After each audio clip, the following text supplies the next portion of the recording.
Serwaa. We are going to listen to her. She's going to talk to us on issues concerning sustainability. She's the president and founder of Women in Sustainability Africa.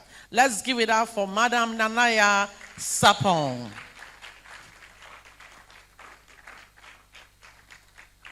Oh, those hands are yours. So.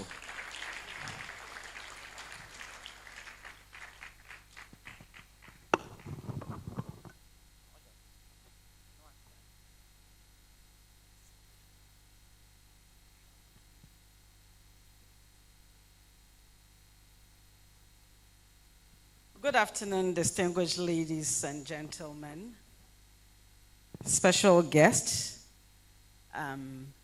colleague persons from media, and especially my he for she champions in the room, and the bold change makers in Ghana and across Africa. So my full name is Yaa Serwaa. I'm also the general manager of EIB Network, which has 9 stations, including GH1 TV, Star FM, Kasapa FM, Ago TV, and then in Kumasi we have Ebusia FM and Ultimate FM. In Accra we have Empire FM, Radio 360. In the Eastern region we have Ago FM. And also the founder of Women in Sustainability Africa. So this year, I'm celebrating 26 years in media. And I'm in building most of the powerful brands we have: Crystal TV, Senior Freak for Kids Channel, the Jesus Channel, Xylophone TV, Joy Prime, which I created and managed till I left multimedia, and many other brands. And the Wesleyan TV of the Methodist Church Ghana, all of it. So many know me as a media strategist, an entrepreneur, an international trade consultant. I'm also a pastor. I'm passionate about agriculture, about esports as well, and advocating for young people. But what deeply moves me is my commitment to women and transforming how African stories are told, with women leading the change that Africa anticipates. So it's really an honor for me this afternoon to be with you here to talk about the role of women as far as the Sustainable Development Goals are concerned. I'm sure whenever we hear about the discussions around sustainability and ESG, as we know, usually we don't center on women. So a few years back, we did a research to find out why we still have the SDG gaps, as wide as we have them. And we realized that amongst other issues, women have not been fully involved. The inclusion of participation of women in the closure of the SDG goals is so minimal. So it was important that we create an organization to address this. Why is that important? As we know, the greatest resource that any organization, any community, any country, or a continent will ever need is its human resource. And we know also that a continent's economic prosperity depends on the quality, productivity, and the capacity of its labor force. That is both men and women. And where both genders have equal opportunities and operate at near optimal levels, there will be greater economic expansion and output for the prosperity of all Africans. Therefore, as a continent called Africa, where most of our population is dominated by women,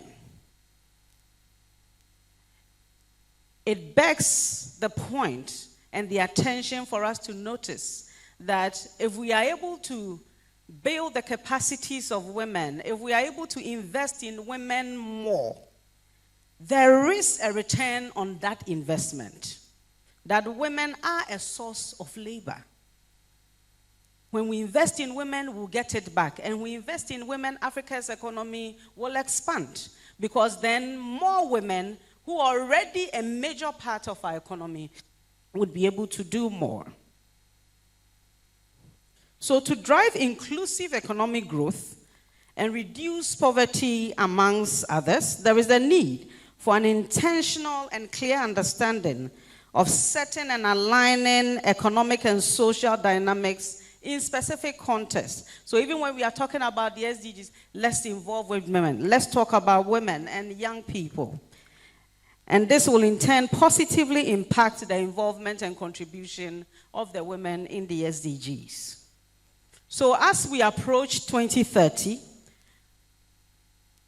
based on the research that I just shared, we realize that a lot of women either have no idea what the SDGs are about, how they can benefit from it, or how they can even leverage it in the various spaces, economic spaces that they find themselves.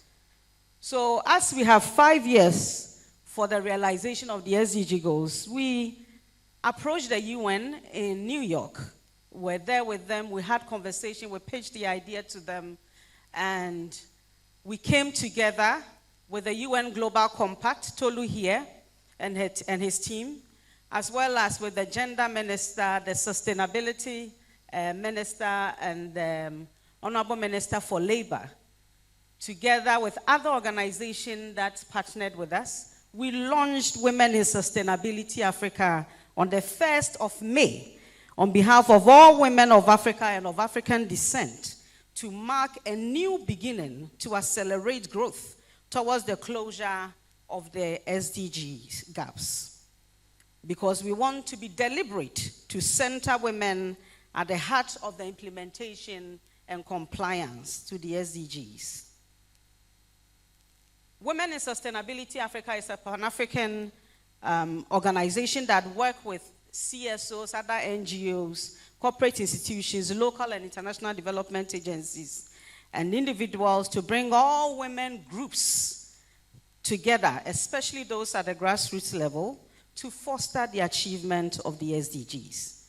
And Wisa stands for the development of new perspectives and catalytic ideas, which will help accelerate the growth of the achievement of the SDGs. Women in Sustainability Africa, which in short is Wisa, believes that to build a sustainable Africa, women must be pushed and supported to lead the drive of the achievement of the SDGs. After all, we know that women are best known for ethical leadership.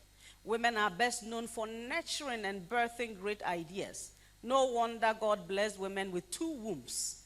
The first womb, which every man has, is the mind. But the woman has been given a special womb to birth out visions and destinies and to help make the world a better place. So who is best positioned to lead the SDG effort than the woman? And we believe that this must be achieved alongside bridging the gender inequality gap through a 2-pronged approach. First is the recognition of women as source of labor with positive return on every investment that we make in women.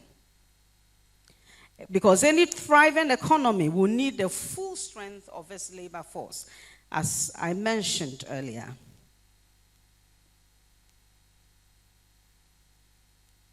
The second is the unanimous agreement that the collaborative efforts of both men and women will lead to the closure of the SDGs and the gender inequality gap.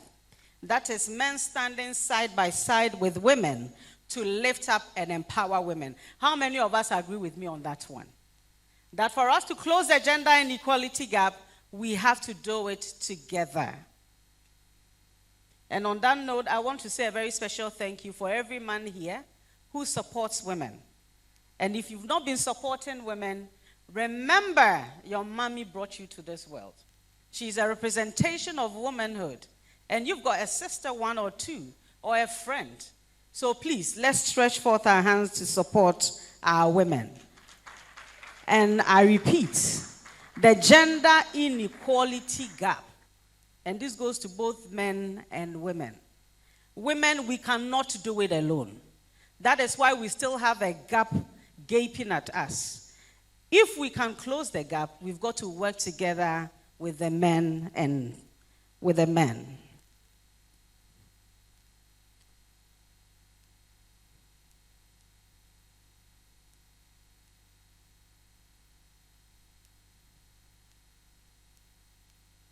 Now, women who lead change not just in their industries, but in our homes, in our communities, women have great impact.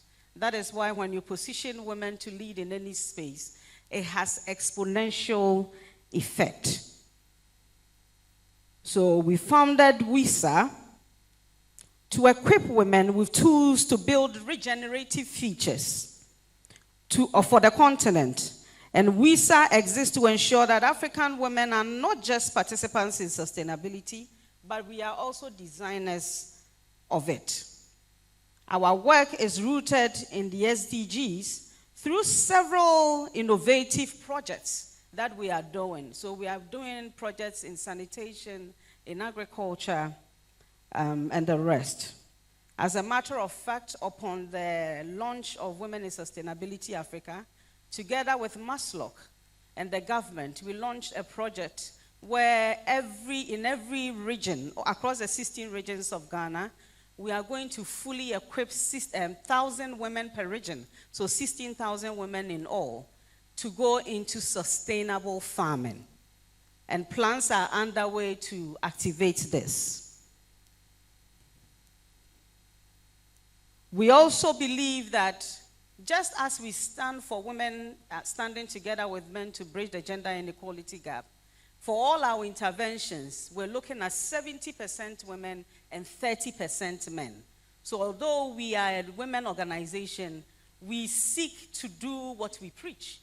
So all the interventions that we are doing, any loans we're giving, any programs that we're doing and facilitations that will be given, will make sure that both men and women are going to enjoy. We also believe in youth empowerment, and we believe that the youth empowerment must be woven into everything that we do. Because the future is not just something we enter, it is something we build with what we have. So we are working to train, retool, mentor, and coach thousands of young women and men across Africa in green entrepreneurship, digital innovation, and socially responsible courses. And our vision is to create a pipeline of leaders from these young people who can lead and rise and not become just normal people or average people in society, but people who become transformative leaders. When you empower a woman, you accelerate a nation.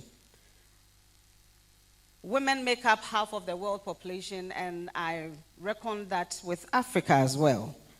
Therefore, every SDG, from ending poverty to achieving climate justice, is accelerated when women are educated, included, and empowered to lead the execution.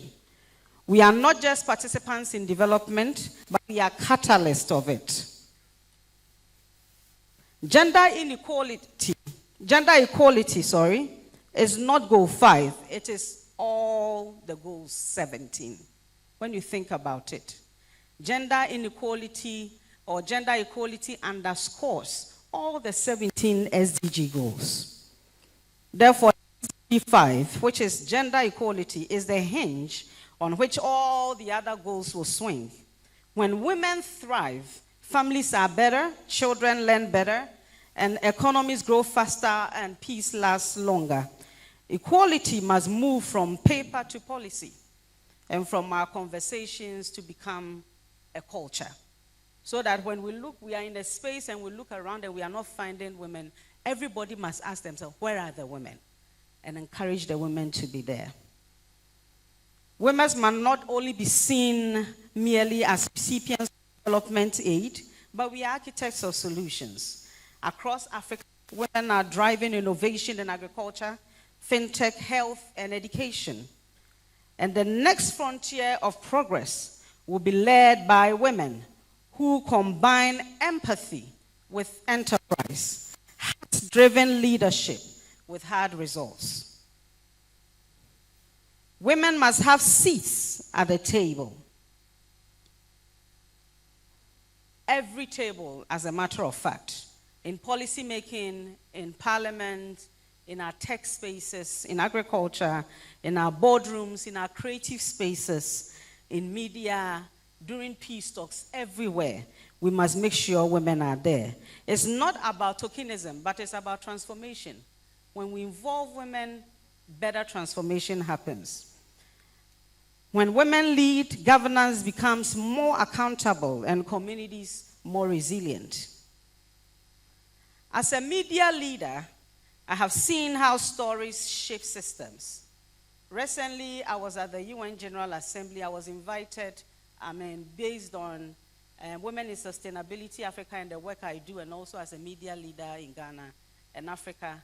I was invited by the Deputy Secretary General and the UN Office for Partnerships to speak at the UN General Assembly. And I moderated 2 sessions and spoke on 1 panel. And some of the conversations we had was about reframing the SDGs, how Africa is telling its own stories about the SDGs. Because sometimes when we mention the SDGs, everybody says, oh, that's for the UN. Oh, that is not Africa. But that is not true. Before the SDGs were promulgated, we already were protecting our water bodies. We were already taking actionable steps to protect our environment.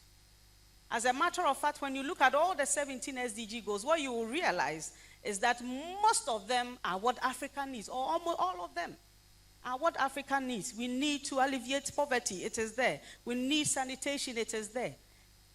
And so the SDG goals, 17 SDG goals, must be embraced by us. It must be part of our storytelling. And on that note, I will encourage every media in Ghana and across Africa to carry the stories of the SDGs. Let's break it down to the common person to understand what does the SDG matter to say. That is what we must do. Break it down to the granular details for everybody to understand. Because media is not just a mirror of society, but it's a megaphone for change. And we can use media and Africa's own storytelling to reframe SDGs. So through platforms like Wisa, we use storytelling to educate, inspire, and mobilize. And soon we are coming out with an educational project. And we'll be counting on some of the sponsors or partners in this room to come along. Every story told through a woman's lens rebalances the narratives. And it reminds the world that power can be graceful and leadership can be nurturing. True equality is not about rivalry, but it is about partnership. If women must rise, then men must stand with us. Again, I repeat. We must be co-builders of progress for Africa. And I would often say that equality without men, we cannot achieve equality without men because the men have been in the rooms and spaces that we women, we seek to enter. Men are not fighting us, they are there to support us. So there must not be antagonism, but there must be reasoning together. If the men are already occupying the spaces that we want to go into, because we know that by the biases of this world, it is a man's world. So let's attack the common enemy, which is the bias. Because even the woman has a bias. There are certain things you should think of a woman, a fellow woman, but you will think of a man. So we are all born into this bias. So the bias is the problem. If the bias is the problem and we all came into this world to meet the bias, then together we can come together to defeat that bias when we make intentional effort to involve women in all that we do. And back to the point of if the men are occupying the room and the spaces we want to enter, then as women who are educated, women who are smart, and women who know what is helpful, which is togetherness, then we will reason with the men. We will be nice to them. We will pamper them, won't we? We will pamper them. And as we pamper them, the men will now give us the key to the room. After they give us the key to the room, what do? We copy the key. Because they will love us so much and will be so happy to see us copy the key. And when we copy the key, let's not leave the key in our hands. Let's open that door ajar for other women to enter. Is it not beautiful? That is how we are going to do it. Together we shall build women and empower women, because empowering women is beyond feminism. Empowering women is an economic tool for prosperity. If half of your labor force is in the dungeon, where are you going as a country, as a continent? How are you going to progress and multiply and expand as an economy? But if you lift up all the women to come together and to come up, then we'll be able to get more from women. Women invest up to 90% of their income into families and communities. Yet women businesses receive less than 3% of global venture capital funding. This is unacceptable. When we are thinking of the $1 million projects, let's be thinking of giving it to a woman. Why not? Why not? Why not? Women are the biggest contributors to the informal sector in Ghana and Africa. We always say this. And this is the same truth in Ghana when we look at the performance of the GDP and the factors. We say that the informal sector contributes to about 70% of the GDP. And we also say that women contribute to 70% of that informal sector. So if really the informal sector is the engine of growth for our economies in Ghana and across Africa, then how come women are the least rewarded in the value chain?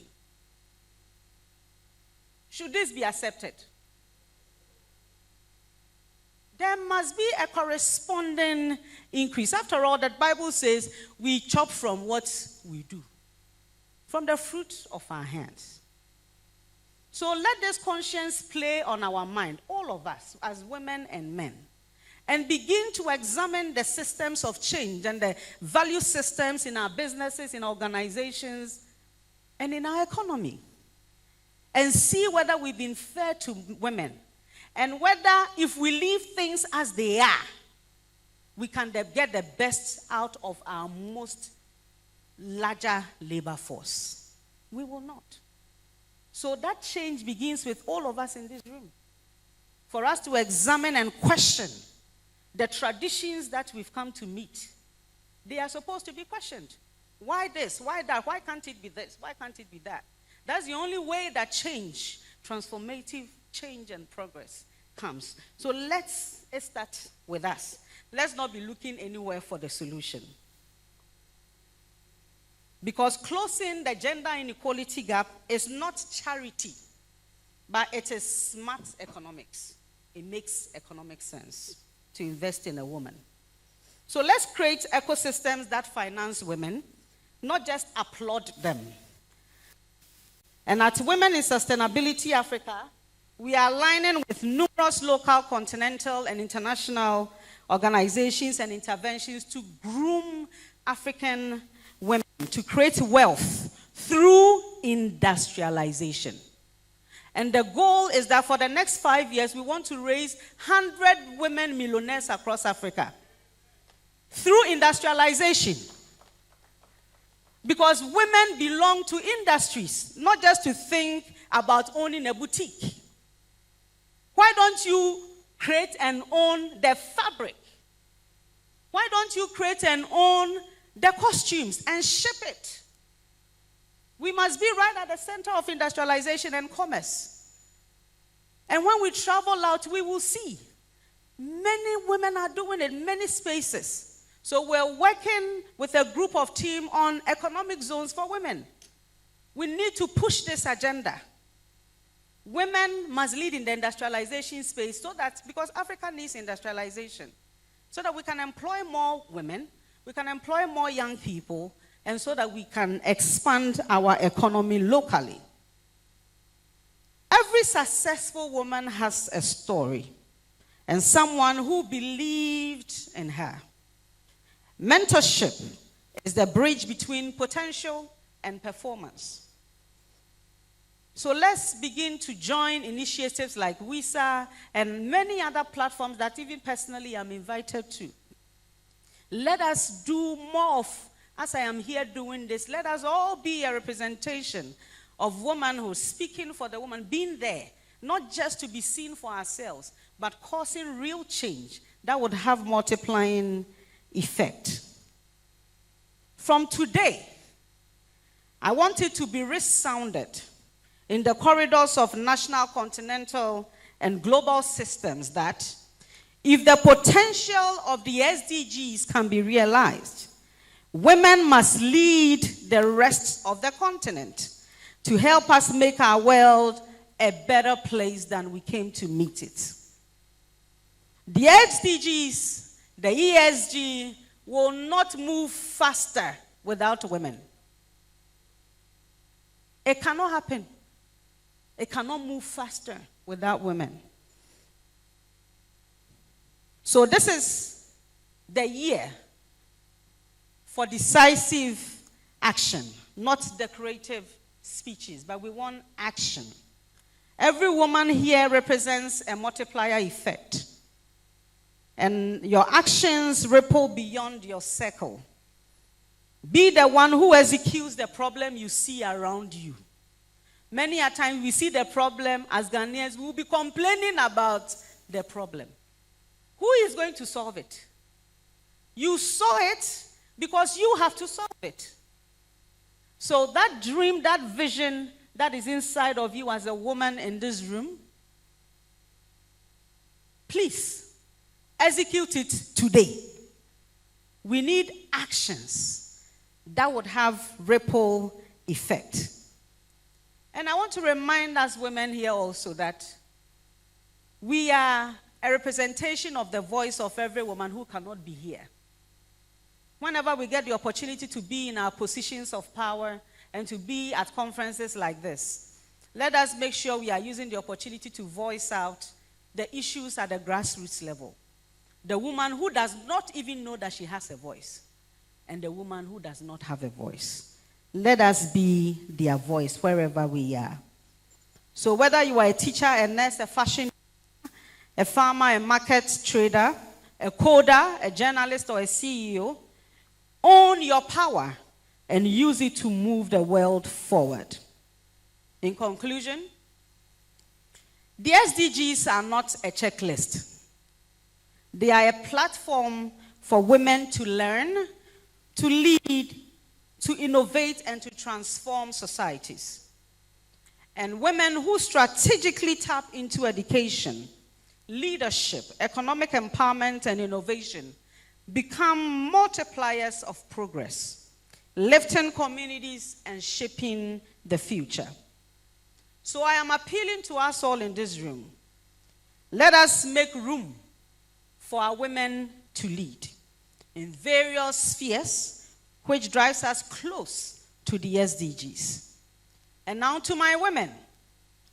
We are not the future, but we are the force today. And same to young people. We are not the future, we are the force today. We are not waiting for change, but we are the change. Because when women rise, the world doesn't just progress, but the world transforms. Thank you very much.